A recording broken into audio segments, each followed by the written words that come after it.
SOL trading bot setup. Hey everyone and welcome back to the channel. In today's video I'll guide you through the quick and easy steps to set up a SOL trading bot. Let's dive right in.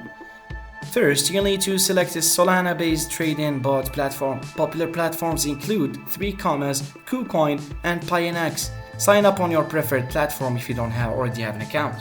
Next, connect your crypto exchange account to the trading bot. So go to the API settings on your exchange like Binance, Kraken or Coinbase Pro and create an API key. Copy that key and input it into the trading bot platform's API section to link your exchange account securely. Once your exchange is connected, select the SOL/USDT or other Solana-based trading pair.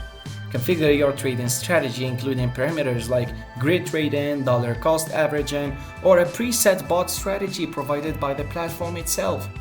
After setting your strategy, simply click Start to activate your bot. The bot will automatically execute trades based on your configured settings. And that's it, you've now successfully set up your SOL trading bot. If this video was helpful, give it a like and subscribe for more quick tutorials. Thanks for watching.